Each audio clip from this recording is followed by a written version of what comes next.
আসসালামু আলাইকুম। সকল রেমিটেন্স যোদ্ধাদের পক্ষ হয়ে একটা কথা বলতে চাচ্ছি, সেটা হলো অন্তর্বর্তীকালীন সরকারের উদ্দেশ্যে বাংলাদেশের ফ্যাসিবাদ দূর করে ছাত্র আন্দোলন দিয়ে বাংলাদেশ নতুন স্বাধীনতা লাভ করছে, যা সত্য। তো বাংলাদেশের বিভিন্ন খাতে বিভিন্ন যত সেক্টর রয়েছে দলীয়করণ করেছে, লুটে মুটে সব খায় শেষ করে ফেলছে, তাও সত্য। এখন প্রবাসীদের বর্তমানে অবস্থান হলো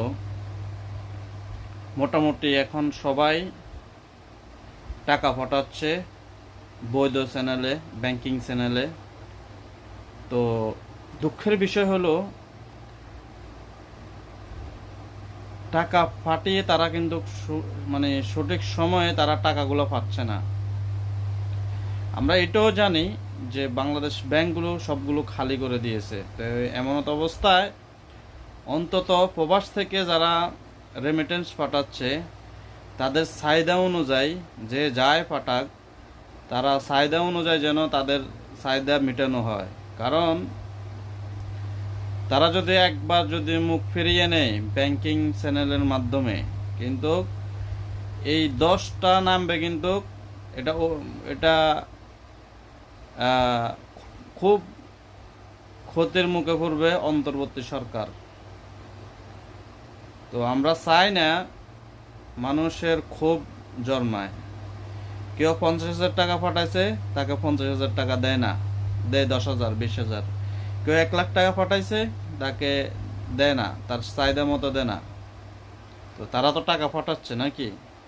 এখন যে ব্যাংকগুলো রয়েছে, ব্যাংকগুলোর মাধ্যমে আপনারা অতি দ্রুত একটা বিজ্ঞপ্তি জারি করেন যে অন্তত প্রবাস থেকে যারা টাকা পাঠাচ্ছে তাদের যেন চাহিদা অনুযায়ী তাদের টাকা কি দেয়।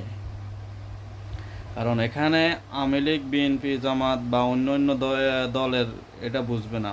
এখানে সবাই পরিশ্রম করে টাকা ইনকাম করে, উপার্জন করে, সেই টাকা দেশে পাঠায়, এবং সেই টাকা যদি দেশে যদি না পায় তাহলে তার সেন্টিমেন্ট কিন্তু খারাপ হয়ে যাবে, যেটা বাস্তব কথা।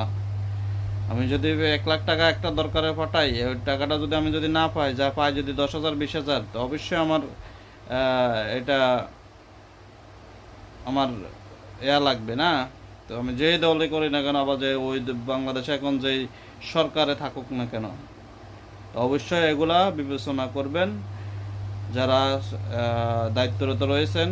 আশা করি উপদেষ্টাগণ আপনারা এই বিষয়টা দেখবেন। যারা প্রবাস থেকে টাকাগুলো পাঠাচ্ছে অন্তত তারা যেন তাদের চাহিদা অনুযায়ী টাকাগুলো পায়।